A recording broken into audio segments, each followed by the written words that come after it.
Listen carefully. I intend to divorce you and marry her. There's an age gap, but he's wealthy and kind.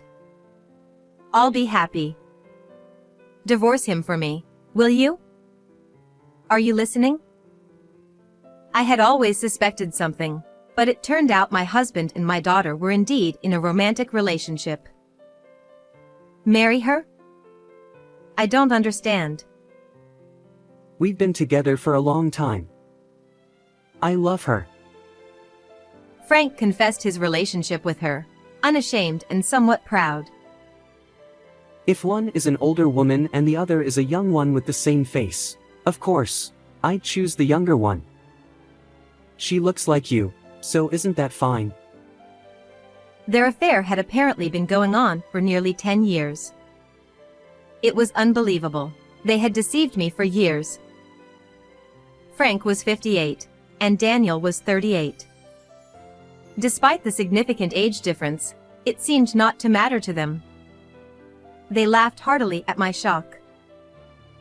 I could somewhat tolerate my husband's betrayal. Our marriage had been cold for a long time. But her betrayal was harder to bear.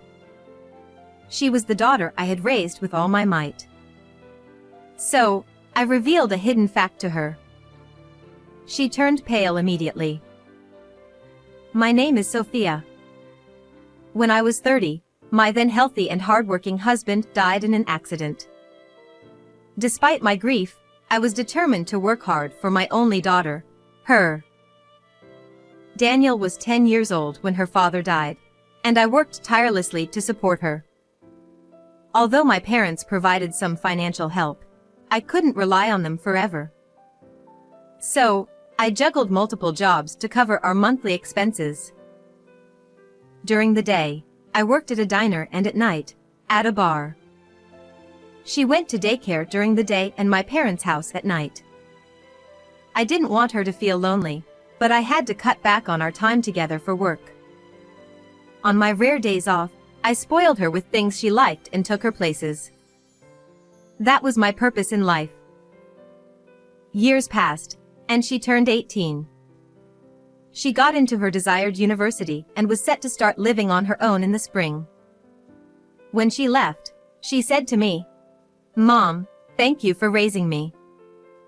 Now, please enjoy your life at your own pace." At that time, I was dating a regular customer from the bar. Frank, knowing I was a widow and a single mother, was kind and praised me for raising my daughter well. It's admirable that you raised your daughter so well. Encouraged by her words, I decided to remarry Frank. Once she settled into university life, I introduced him to her. Nice to meet you. I'm her daughter. Nice to meet you too. You look just like your mother. You're beautiful. Frank seemed surprised by how much she resembled me in my younger days. Please take care of my mother. She bowed deeply. Despite having made her feel lonely before, she now wished for my happiness. I was overjoyed at how kind-hearted she had grown. 20 years passed. Frank climbed the corporate ladder and became an executive. Daniel worked at a major apparel company after graduating from university. I quit my night job after marrying and continued my daytime job. On the surface, my life seemed smooth, but my relationship with Frank had grown cold. Looking back, his attitude changed soon after we married.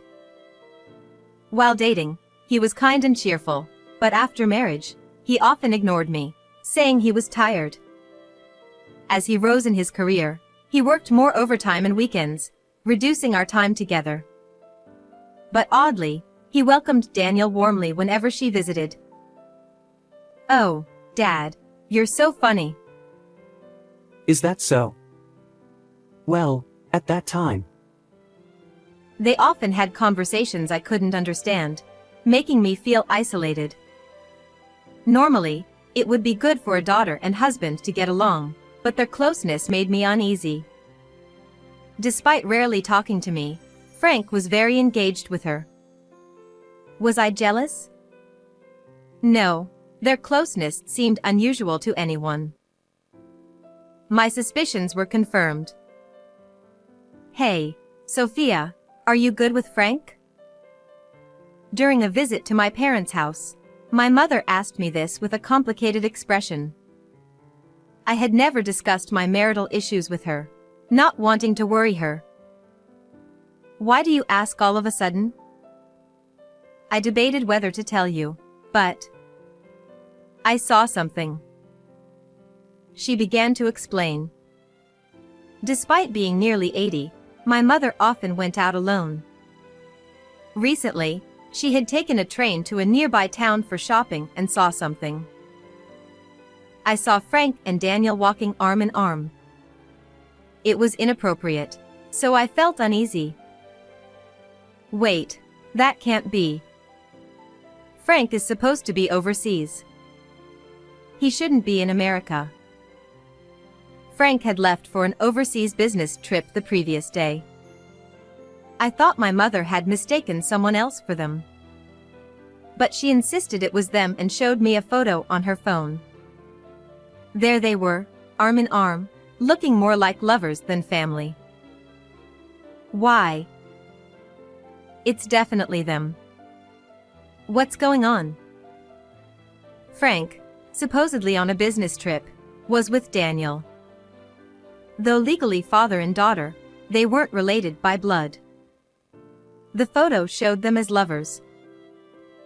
I shuddered at the thought and immediately called Frank. What's up? I'm still out. Call later if it's not urgent. Where are you? Aren't you on a business trip? Of course. I just arrived at the airport. His tone didn't match his words, as I heard American English in the background. I heard English. Are you really abroad? It's my colleague. We're all here for the trip. Busy now, gotta go. He hung up abruptly, clearly flustered. Suspicious, I called her next. Hello, Mom. What's up? She sounded calm. Where are you? At a restaurant with colleagues. Why? She sounded sincere, but I noticed the same music from Frank's call playing in the background. They were together. Days passed with my doubts unresolved until Frank's 60th birthday approached. We planned a party at home, inviting Daniel. Despite my suspicions, I prepared for the party. On the day, Daniel arrived as planned. Here, this is a present for you, Papa. You said you liked it before, remember? I found it at a store and bought it. I thought you'd be happy. Daniel handed a wine bottle to Frank. Sure enough, it was a brand that Frank liked. Oh. You remembered. I'm happy. Let's drink it together right away. Hey, Sophia, hurry up and prepare the meal. Contrary to his attitude toward Daniel, Frank treated me like a housemaid. Even after we sat at the table to start eating, they flaunted their closeness. Hey, when did you two become so close?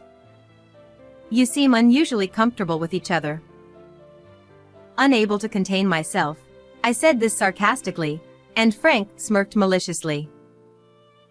Ha ha ha, what's this? Are you bothered by it? Well, it's a good opportunity. I think it's time to tell you the truth. Saying this dramatically, Frank pulled out a piece of paper from his pocket and thrust it in front of me. It was a sheet of paper with printed text on a white background. It was a divorce application form with Frank's name already filled in. I'm tired of living with you. Let's get a divorce. What? Even if you suddenly say that. Ignoring my bewilderment, Frank and Daniel started saying something outrageous. Listen carefully. I plan to divorce you and marry Daniel. Marry Daniel? Why? Why such a sudden thing? I don't understand. It's not sudden. We've been together for a long time. I love Daniel. As expected, Frank and Daniel were romantically involved. Frank confessed their relationship without any guilt, and even seemed somewhat proud. If you have to choose between the same face, one older and one younger, you'd obviously choose the younger one. Frank admitted that he had liked Daniel instead of me from the first time they met. Their relationship apparently had been going on for nearly 20 years, right after our marriage. I couldn't believe it, but it meant that they had been deceiving me for years. Frank was 60, and Daniel was 38. Despite the significant age difference, it didn't seem to matter to them. Unlike you, a nagging old woman, Daniel is kind and, most importantly, young. She looks like you, so it's like saying I love you. It's actually better, isn't it? There's an age difference, but he is rich and kind. I'll be happy, so divorce him for your daughter's sake. Are you listening? Daniel mocked me as I remained silent, stunned by the absurdity of it all. Are you too shocked to speak? Well, you'll just have to spend your miserable old age alone. It's inevitable. Anyone would choose the younger person if the faces are the same. Seeing me in shock, they both laughed heartily. I could deal with my husband. Our marriage had long been cold, and I was prepared for such a day. But the betrayal of my daughter, whom I had raised as a single mother while juggling jobs, was the most painful. What you're doing is insane. Daniel, are you really betraying me to marry him? Are you really sure about this? I asked my daughter as if to confirm. What? Are you being sarcastic? Sorry for taking Mom's husband. Seeing Daniel's unrepentant attitude, I realized it wasn't a temporary lapse of judgment. Fine, that's enough. Understanding that nothing I said would change anything, I quietly accepted the divorce papers, signed and stamped them, and handed them back to Frank. Now that this is done, get out. This is mine and Daniel's place. You're no longer needed here, old woman. Holding back tears of frustration, I packed my things and left the familiar apartment. Why did I have to go through this? I was hurt, but there was nothing I could do about them. The betrayal of my daughter, whom I had raised with all my might, was the hardest blow. 3 months passed, and after being kicked out of the apartment, I returned to my parents' home. One day, Frank and Daniel suddenly appeared, looking furious. Hey, Sophia, what's the meaning of this, you thief? As soon as Frank saw me, he started shouting. I had a good idea why Frank was so angry, but I feigned ignorance. What are you talking about? We've been strangers for a long time. It's rude to show up out of nowhere. You stole my money, didn't you? There's no one else it could be. Where did you take my savings? Frank ignored my words and continued accusing me of theft. Coming here and calling me a thief is rude. The rent and utility payments have stopped, and collection notices are arriving. Where did you take my money? Actually, I had been paying the rent and utilities for the apartment with the money I earned from working. Frank had always been a spendthrift, using up his salary without any thought. Ideally, he should have lived within his means, but his spending exceeded that, so my income was needed to cover living expenses. I had warned him about it before, but Frank never listened seriously. From the time we got married, he had been involved with Daniel. To him, my words were just annoying noise. Since I managed all the finances, Frank had no idea how much money he had. When we divorced, he paid me a large amount of alimony, thinking his income was sufficient, but it left him with no savings. Even after the divorce, he continued his spending habits, and eventually, his savings ran dry. What are you misunderstanding? I didn't steal any money. The reason there's no money left is because you spent it all without checking your savings. That can't be. I'm a company executive. You must have stolen my salary. Give it back, you thief. Frank refused to accept my explanation and kept shouting that I had stolen the money. Mom, you're jealous of our relationship and stole the money out of spite, right? It's not too late, so just give it back quietly. Daniel also accused me of theft. Their voices were so loud that the neighbors could hear. But that was their mistake. Our family had been living here for decades, and we had good relations with our neighbors. Feeling something was wrong, one of the neighbors called the police. We could hear the siren of a police car in the distance. What? The police? Why? Frank finally realized the seriousness of his actions and started to panic. The police car stopped in front of the house, and the officers rang the doorbell to ask about the situation. No, I just came to ask where the missing money is. We received a report of loud, threatening voices. It wasn't just a conversation. What you were doing was intimidation. We'll hear the details at the station. My mother let the police into the house, and despite Frank's attempts to explain, the officers insisted on taking him to the station for questioning. And, unfaithfully, Daniel tried to escape through the backyard but was caught by the police. I just came to see my mother. Why do I have to be arrested? Mom, help me. I'm your daughter. Daniel pleaded with me to help her. She's claiming to be your daughter. Is that true? The officer looked puzzled, but I shook my head and denied it. No, she's not my daughter. She's my niece. And right now, she's just an intruder causing trouble. Please take them away. Daniel looked stunned by my words. What? Wait, Mom? What do you mean I'm your niece, not your daughter? Mom? I had intended to keep the truth a secret forever, but Daniel's selfish actions left me no choice. In reality, Daniel was not my child but the child of my twin sister, Nancy. Nancy had rebelled against our parents from a young age and ran off with a man she picked up in town. After having a child, Nancy was abandoned by the man and returned home, but our parents disowned her. Nancy planned to put the child in an institution, but I, who was married and struggling to have a child, felt sorry for Daniel and decided to take her in. Daniel and I were aunt and niece, which explained the resemblance. I decided to raise Daniel in place of Nancy, against our parents' wishes.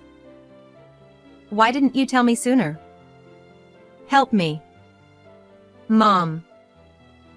As Daniel was pushed into the police car, she kept shouting for me, but I ignored her cries and watched them being taken away.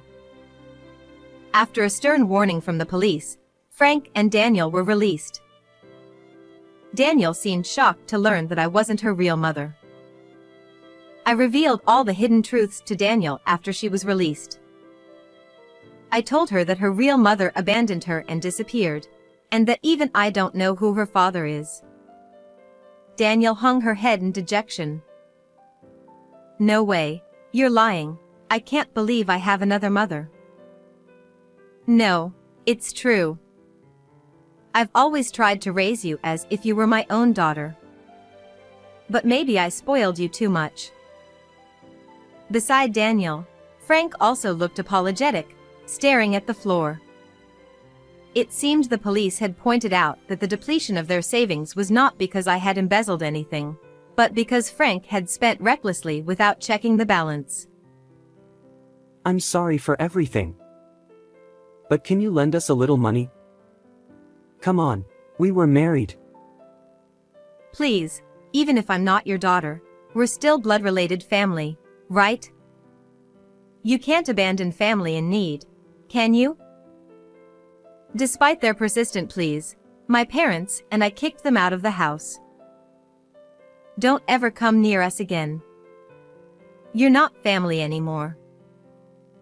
After being refused by us, they went to Frank's family and friends to borrow money. But Frank's reputation as a man who cheated on his wife with her daughter had spread, and no one was willing to lend them money. Realizing they had no choice but to live within their means, they moved into a small apartment. But then, a woman in her 60s suddenly visited Daniel. Daniel, you've grown into such a fine adult. I'm your mother. I'm in trouble and need money. Can you help me? What are you saying, showing up out of the blue? As Daniel and Frank tried to turn her away, the woman forced her way into their apartment. Your real mother is in trouble. As my daughter, you should help me. The woman, dressed in makeup that made her look younger than she was and an age-inappropriate miniskirt, was my twin sister Nancy, who had abandoned Daniel and disappeared. Disowned by our parents, Nancy had flitted from one no-good man to another, now drowning in debt and struggling to survive. Nancy knew where Daniel lived because, during her recent attempt to borrow money from our elderly parents, I had given her Daniel and Frank's address. A few days ago, desperate for money, Nancy had visited our parents for the first time in decades. I had the presence of mind to suggest, why don't you try relying on your own daughter? And gave her Daniel's address. You abandoned me, and now you call yourself my mother? Get out. What? No way. I'm your real mother. You have to take care of me. The two started a loud argument.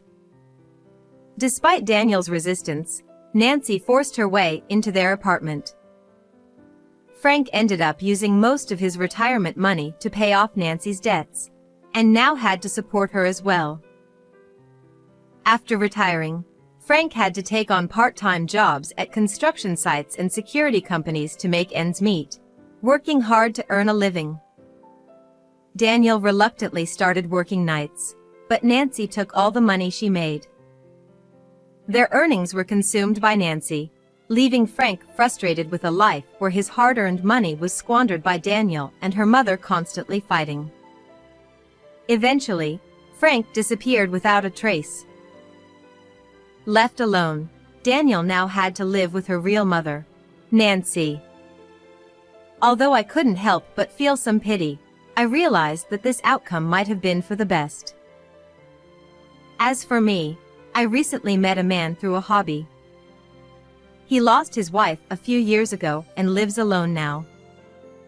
We're not sure if we'll get married, but we enjoy spending time at each other's houses, maintaining a good relationship.